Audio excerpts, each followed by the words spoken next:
Thank you for watching, liking, commenting, sharing, and subscribing right now.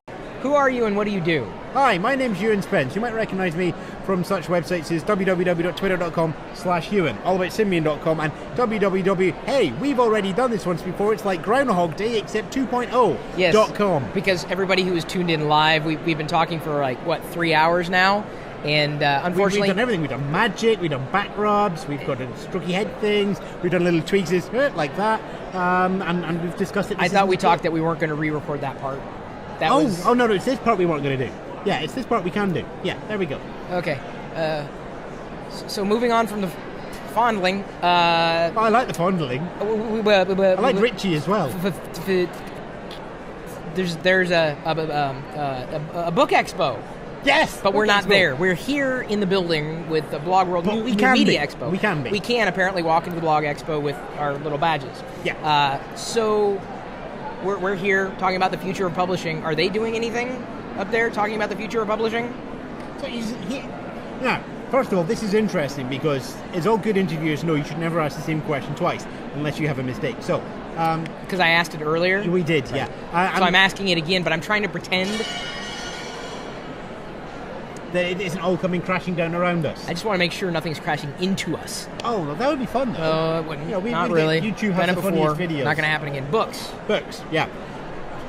You have to split off the industry and the book itself. The book, as a physical, tangible object, is always going to be there. I mean, we go back, you see books hundreds, if not thousands of years ago, and I think going forward, there will always be books as well. You know, in 1,000 years' time, whatever retail experience will be retail, there will still be, a book of 50 fun things my cat does before breakfast on sale to go into whatever festive holiday period present thing you do. And I think there will always be books. Yeah, they're on the 3rd edition now, if I'm not mistaken. Only on the 3rd? Yeah, 3rd, yeah. Yeah, so by that time, they might not even be cats then. They might be a strange cross of cats and squirrels, and they'd be Kirrels. Yes, as it were. The domesticated Kirrel. In 500 years, the cat no longer exists. It would look That's like a a future cat, I would like. But it would have a big bushy tail, and it would stand on its hind legs and have opposable thumbs. That's kind of freaky, actually, if you think about it. Yeah, but really that's freaky. why they would have to have lots of fun things my Kirrel does before Christmas. But then, that's book as content. Yes, book as content. But what about the book as in what it is? Because I think it's important to realise that the book as an object will always be there. It has legs, not legs that it stands not up legs. on. No, yeah, right, but it will always have legs. So you will have book. The problem that the book industry have is the book industry. Just like the music industry, just television, like video and film and everything. They're not reacting now. Well, they are reacting, but it's more like. Well, yeah, they're I'm going with the cat metaphor. You're going with the cat. Right. Cat again. Yeah. Interesting things about cats. When the male cat reaches the point of pleasure, it has barbs. I heard about that. So it stays inside the woman until it's the finished. woman or the female? The female. Well, okay. Whatever you do with your cats. I'm not here to pass judgment. How else are we going to get Kirrels? Right. So books. Yeah. So books. They have to be very careful because here's the thing. Now this is the point. Now we're now going to attempt to recreate something we did before. Very craftily. Did you know that there isn't a Harry Potter ebook? What? If only I didn't know that earlier when you first told me. Isn't it strange? I read a month ago. I had no idea. Wait a minute. So Harry Potter, arguably the biggest series of books in our time. Yep. Since Matthew, Mark, Luke, and John, and Ringo and Paul. Well, that's not really our time, though. That's that's not in anybody's time, really. At least nobody who's still alive. Methuselah, is he still alive? I can't remember. I think he's kicking with the Rolling Stones and opening for them at Candlestick Park. Oh, I thought it was somewhere in South America with some obscure village. Hey, look, it's Dave. Whoa! Okay, so now we mug. Short attention span theater here.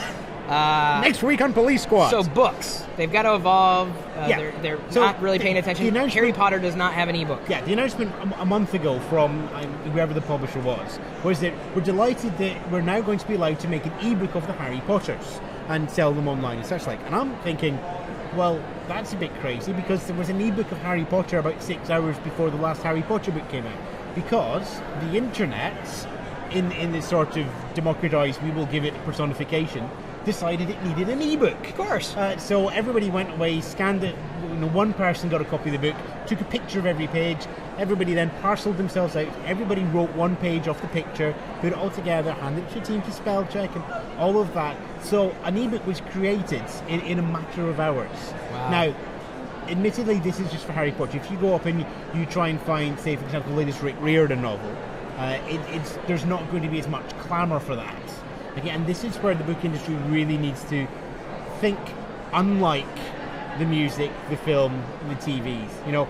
There isn't as yet a book Napster. Amazon Kindle is actually and smart thinking. It's a bit like Napster. You can get lots of ebooks and they're easy to get. It's reducing the barrier of entry. It's making it really frictionless to get a book. This needs to be accelerated a lot more. One of the great things about music that made it so successful was you never really had a format war with music. You went from the LP, okay, you had different speeds, but that was easy enough. Then you went to the Philips DCC, the compact cassette, which we all know and love for our Walkmans. And then you went to CD. There wasn't really a format war. And okay, we had Blu-ray. Well, there's kind of like mini discs, and I mean some. Yeah, like this, you're always going to have those little quirky Linux things at the side of things, but they're never going to be the great driver of any sort of innovation. It's just like music was music was music was music. You could pick up a Walkman that I bought today, and I could take a tape that my mum bought 30 years ago, and they would still play. Now, when the music industry went online, because it was so easily movable and somebody invented MP3, you suddenly had this frictionless system. Now, the only point of resistance was the music labels industry, right? Not giving it out. What is the primary goal of the internet when it was designed by Al Gore? It was to root round failure. So the music industry is a failure, is what you're saying. So the internet saw the one point of resistance when to spreading out music. when DARPA set it up originally, yes. See, I was trying to be. I know you were trying to do that, but it's like the Al Gore thing threw me off, and I'm like, I was trying to think of something pithy instead of like realistic. I've got to try and keep you off balance. Right. That's the point of an interviewee. I'm well, on I the other think side of the sitting coin here now. in a kilt is throwing me enough off balance, especially when you do not see cross the your spine legs. bouncing. I got it. There we go again. Didn't you do that in the other interview too? I thought we were trying to do the same thing. No, we're again. not trying to do exactly the same. Oh, right. Oh, sorry. Okay. And scene. So the internet roots around the failure of the music industry. Right. Okay? And it did so very admirably. Very well. The same with film. It rooted around the failure of the film industry to provide, let's face it, if I'm going to pay £1 to get a movie, okay, that's fine. If I have to be paid £10 to watch it on one device, that's more friction. There's a reason things like, people pay $10 a month to rapid share mega uploads. It's because it makes it a very simple point, and it reduces the friction that's needed. Now, TV is actually, the TV industry is doing their best to kind of make it to reduce the friction. Yep. You still have some issues with Hulu not being available outside of the countries, and the BBC iPlayer again, although they're looking at an international license. They've kind of learned from the film industry that we need to make this available. Since Doctor Who is a great example. It used to be that there was a 2-year gap. Now from airing in the UK to airing in the US, now it's a matter of 4 hours. It's really good. And people are going, you know what, I can wait 4 hours and watch it on BBC America. You then see that it's edited and cut like crazy and then go off and get it anyway. But they're reducing the friction. Now, what the book industry needs to do is it needs to do what the TV industry has done and reduce that friction as much as possible. If I open a book, I want a barcode in the front. That barcode says, here you go, here's the text file. Do what you like with it. Does that lose the money? It might actually lose some short-term money. But if I buy Harry Potter 8 and there's a barcode at the front and I can download a text file, or I can carry a 1.3 kilogram book around with me, I'm going for the text file, but I've already made the transaction. And because it is a frictionless transaction, I've got what I want, where I want to watch it. Again, like your Walkman and your music tape, you can listen to any tape on any cassette player. Right. I want to be able to read the words of the author on whatever I've got, be it paper, be it Nook, be it Kindle, be it Windows Phone 7. I also obviously would be an obvious exception because you have to pay 30% to Steve Jobs first, but you get the idea. Well, someone's going to get money somewhere. Indeed. Whether it's Amazon, but Apple. But the point is, if you can keep that low, if you can go for volume, Cory Doctorow, for all of his interesting statements and everything, the biggest problem in the 21st century is not piracy, it's obscurity. Don't make it hard for me to find stuff. Don't make it hard for me to find books that I want to read. We talked in the previous card about books that I read in my childhood by Hugh Walters. They're collectible editions because they only went into libraries. I don't want to spend that money on a book that I'm scared to open. I just want the words. And if the book industry can realise that books are still valuable, but the words are valuable as well, and we need to make it easy for people to read books wherever and whenever they want, that is what I would hope to see. Now, as I said, we're starting to see that with the Kindle and the Nook.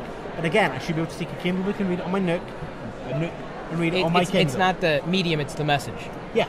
I completely agree. I'm not a fan of DRM in any way, shape, or form. I don't know. They had a really nice second album when they did... No, sorry, that was OMD. Yeah. Orchestral Maneuvers in the Dark. Yes. Indeed. I was a big fan. 10cc. You know why 10cc we call 10cc? Do you know 10cc? Right, iTunes mission for this evening. Okay, fair enough. It's not going to be some dirty bits. No. Just get. I think it's. Yeah. All right, fair enough. Yeah. So, okay, we're talking about the medium kind of changing. What about like the idea of a book, like in terms of how it can evolve? Like, forget. Okay, that we've covered the industry. What about the actual book? The idea, because right now it's just me who reads the book. Yeah. And I can share that experience with other people, but it's not directly at the time that I'm reading the book. What more do you want a book to do? Well, if I want to annotate something and have that shared with a friend, or know that I'm reading at the same time, or want to interact with someone, it's disconnected right now. I can connect with other people in a haphazard fashion, a blog, Twitter account, Facebook, whatever. But what about in the book itself? To take those notes that I make, not just inside the book, contextual, but to be able to take them anywhere. I mean, we've got slices of this, but it's just not all in one. I mean, we're there almost with the iPad or an Android tablet where we can interact with things, but it's still piecemeal. It's not there. We're getting there, but it's just not there. You actually have an issue here that has plagued people for a huge amount of time, which is art versus money. What you're talking about is something that is very... artistic might not be the greatest word here, scholarly might be a word as well. But you just want to have information that can move around freely, that's transportable freely, very open utopian society. Right. The problem is, for that to happen, there needs to be either the agreement that nobody makes money from it, or the agreement that everybody shares quite happily. So can you share notes between the Nook and the Kindle? No. So straight away you have a problem. Great. Okay? Great. So never mind. I thought it was a good idea. I think it's a great idea. This is why you just write it down in the margins. Yeah, but you can't share that live and in real time with somebody else. But the thing here, though, is storytelling is the sharing. I think the sharing is the sitting around the campfire, be it 2,000 years ago, 1,000 years ago, or in 300 years' time when the apocalypse happens, and telling stories. I thought it was happening next year.